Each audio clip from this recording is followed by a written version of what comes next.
पाठ 5 सूक्ति मौक्तिकम। सूक्तियाँ जो मोती के समान है, इसका हम पहला श्लोक देखेंगे। व्रतम यत्ने संरक्षित वित्तमेति च याति च क्षिणु वित्ता क्षीणु व्रतस्तु हतोता। ये श्लोक मनुस्मृति से लिया गया है। यहाँ पर व्रतम का अर्थ है चरित्र और वित्त का अर्थ है धन। तो हमें हमारे व्रतम यानी चरित्र की रक्षा करने के लिए सदैव प्रयत्न करते रहना चाहिए, क्योंकि धन से क्षीण जो व्यक्ति होता है वो नष्ट नहीं होता है, लेकिन अगर हमारा चरित्र नष्ट होता है मनुष्य पूरी तरह नष्ट हो जाता है। इसका अनुवाद देखेंगे।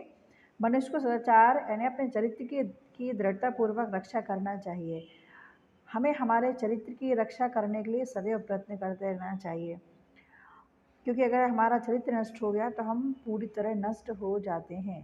धन से हीन होने पर भी हम मनुष्य जो है वो हीन नहीं होता है। दूसरा श्लोक है शूर्यताम धर्म सर्वसौम श्रुत्वा चैव धारयताम आत्मना प्रतिकूलानि परेशान न समाचरित। यह श्लोक जो है ये विदुर नीति से लिया गया है और इस श्लोक में ये बताया गया है कि हमें दूसरों के साथ वैसा व्यवहार नहीं करना चाहिए जो हम खुद के लिए कभी दूसरों से नहीं चाहते हैं।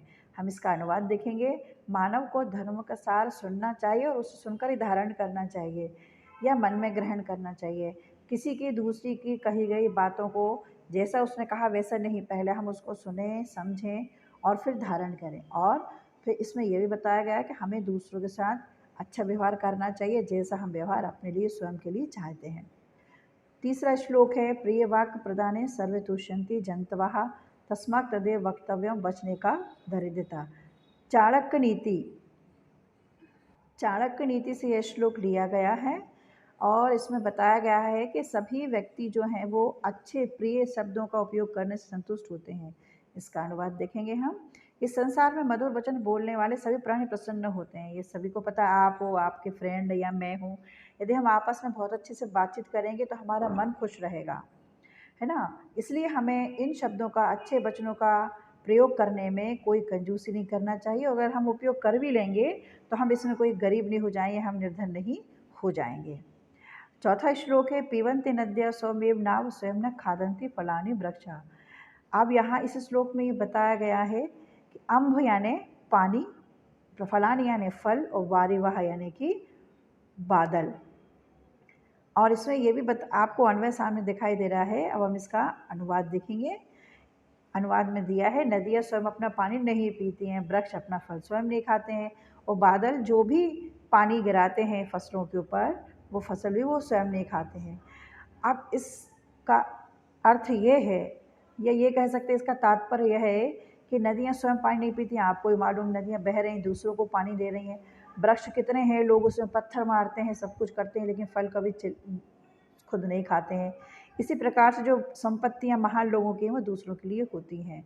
पांचवा श्लोक है गुणसेव ही कर्तव्य प्रयत्न पुरुष ही सदा गुणयुक्त दरिद्रो अपि नेश्वरे गुणे समा।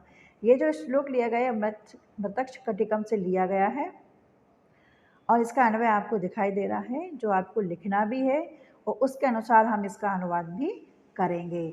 यहाँ पर दिया गया है कि हम मनुष्य को या कोई भी पुरुष है उसको अपने गुणों की वृद्धि करने के लिए हमेशा प्रयत्न करते रहना चाहिए। अनुवाद है मनुष्य सदा गुणों को ग्रहण करने में प्रयत्न करना चाहिए। अब जैसे जो भी हमें कहीं से भी अच्छी आदतें, अच्छे गुण मिलते हैं तो हमें उन गुणों को धारण करना चाहिए, यानी खुद में आत्मसात करना चाहिए। और कोई से हमारी खराब आदतें उसको भी हमें छोड़ देना चाहिए, क्योंकि अगर हम गुण से युक्त हैं तो हम निर्धन होते हुए भी धन युक्त होते हैं, धनी होते हैं, है ना। तो अब हम छठा श्लोक देखेंगे। आरंभ गुरुवी श्रेणी क्रमे लब्धि पुरा ब्रह्मति च पश्चात। ये नीति यह श्लोक आपको दिखाई दे रहा है, इसमें आपका अन्वय भी दिख रहा है और अन्वय ये बता रहा है हमको कि हम छाया के द्वारा हम पता कर सकते हैं कि हमारी मित्रता सज्जन से है या दुर्जन से है। अन्वय में ये बताया गया है कि दुर्जन और सज्जनों की मित्रता। अब आप किसी की भी यदि मित्रता करते हैं, दोस्त बनाते हैं, तो कोई सा दोस्त ऐसा होगा शुरू में खूब घनी दोस्ती हो जाएगी और बाद में उसकी दोस्ती आपसे टूट जाएगी, माने हमारे जो मित्रता थी वो अच्छी नहीं थी। और कोई से दोस्त ऐसा बनता है जो हमेशा लॉन्ग टाइम तक चलता है। तो इसका अनुवाद आपको दिखाई दे रहा है, आप उसको कॉपी में लिखेंगे। 7वां श्लोक है यत्रा भी कुत्रा भी गता भवेयु हंसा मही मंडलाय।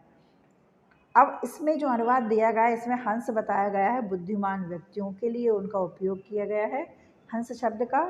तो बुद्धिमान जो व्यक्ति होते हैं वो कहीं भी जाएं हमेशा उनका सम्मान होता है और जिस स्थान पर रहते हैं उनके द्वारा उस स्थान की महत्ता या महत्व भी बढ़ जाता है। अनुवाद हम देखेंगे, हंस पृथ्वी की शोभा बढ़ाने कहीं भी चले। अब हंस कहीं भी जाएंगे, किसी भी तालाब नदी पर चले आएंगे तो लोग हंस को देखने आएंगे।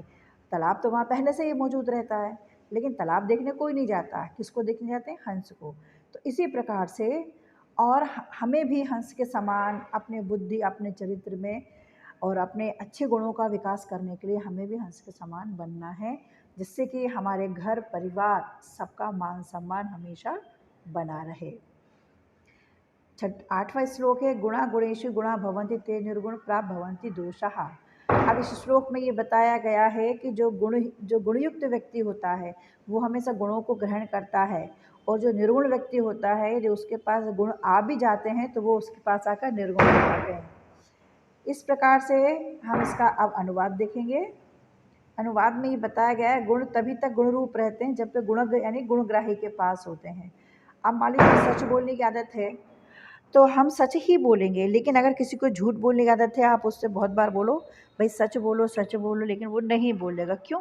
और वो जो सच्चाई का गुण है उसके पास आकर दोष हो जाएगा। इसलिए जैसे कि नदियां हैं, उनका पानी पीने योग्य होता है, लेकिन समुद्र में मिलकर के वो खारी हो जाती है और ना पीने योग्य हो जाती हैं। धन्यवाद। लाइक करें, सब्सक्राइब करें।